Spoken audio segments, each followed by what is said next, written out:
Hello boys and girls, hello mommies and daddies. Welcome to another episode of Learning with Daddy Henry. My name is Henry. My name is Charlie. My name is Emma. And he's our daddy. That's me, and welcome to another segment of What Do Fairy Tales Really Tell? And our story for today is The Princess and the Pea.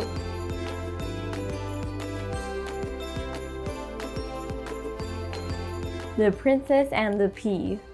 Once upon a time, there was a prince who wanted to marry a princess, but she had to be a real princess. He traveled all over the world to find one, but nowhere could he get what he wanted. There were princesses out there, all right, but it was difficult to find out whether they were a real one or not. There was always something about that was not quite right. So he came home again and was very sad, for he wanted very much to have a real princess. One evening, a terrible storm came on. There was thunder and lightning, and the rain poured down. Suddenly, a knock was heard at the city gate, and the old king went to open it. It was a princess standing out there in front of the gate. But what a sight the rain and the wind made her look. The water ran down from her hair and clothes. It ran down into the toes of her shoes and out again at the heels. And yet she said that she was a real princess. Well, we'll soon find that out, thought the old queen, but she said nothing, went into the bedroom, took all the bedding off the bedstead, and laid a pea on the bottom. She took 20 mattresses and laid them on the pea, and then 20 feather beds on the top of the mattress. On this, the princess had to lie all night. In the morning, she was asked how she had slept. Oh, very badly, said she.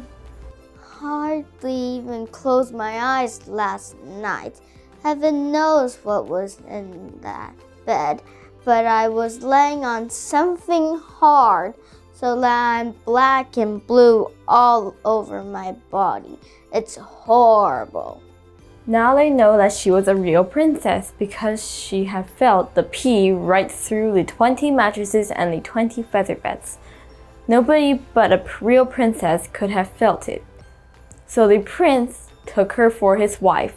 So now he knew that he had a real princess. The pea was put into the museum, where it may still be seen to this day, if no one has stolen it or eaten it. The end.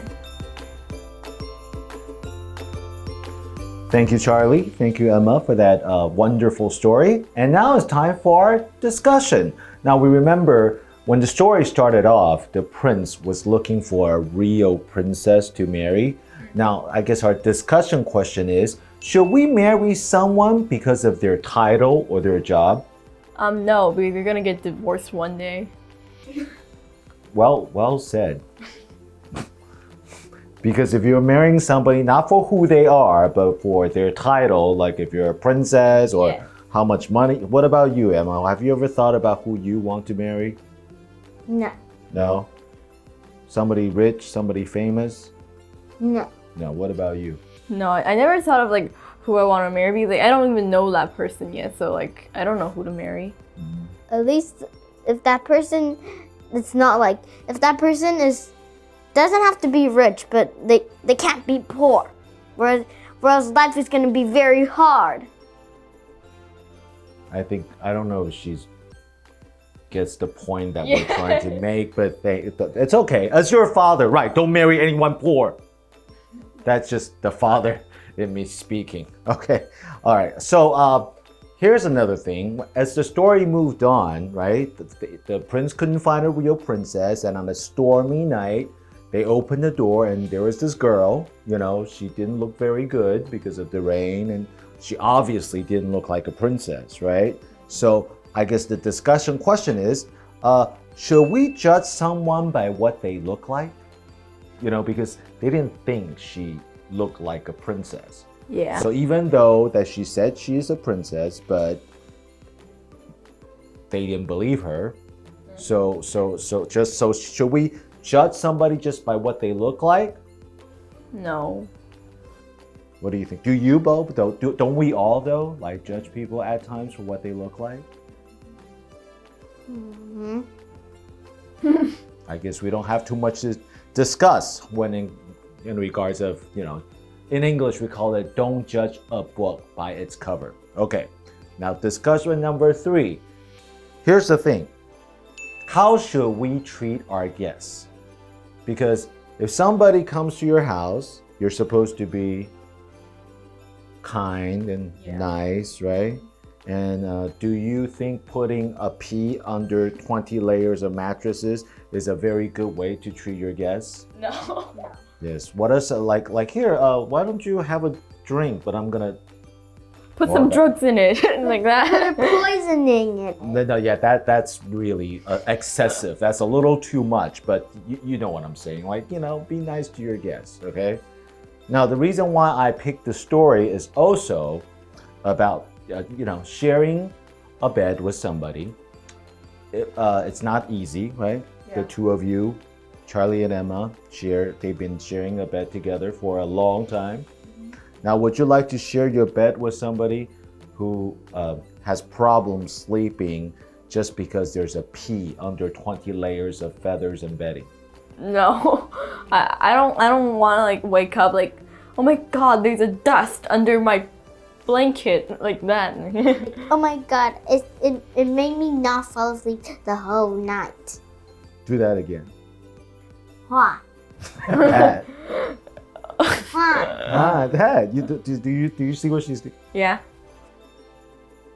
That's a new. Okay, so in conclusion, here we go. You can marry someone that you love and someone who loves you for who you are. Okay, everyone, please say true love. True love. True love. And don't judge people by their looks. So don't judge. Don't judge. Don't judge. Last but not least, be kind to your guests and others. Everyone, please say, be kind. Be kind. Be kind. Good. Very nice. Okay, well, thank you for watching. My name is Henry. My name is Charlie. My name's Emma. And he's our daddy. That's me. Emma? But isn't that kind of hard for a judge not to judge? That would be hard. That's probably why we call him or her a judge. Because it's their job to judge. Yes. Thanks, Emma. Thank you for watching. Emma. What? Stop it. She doesn't even know she's doing it.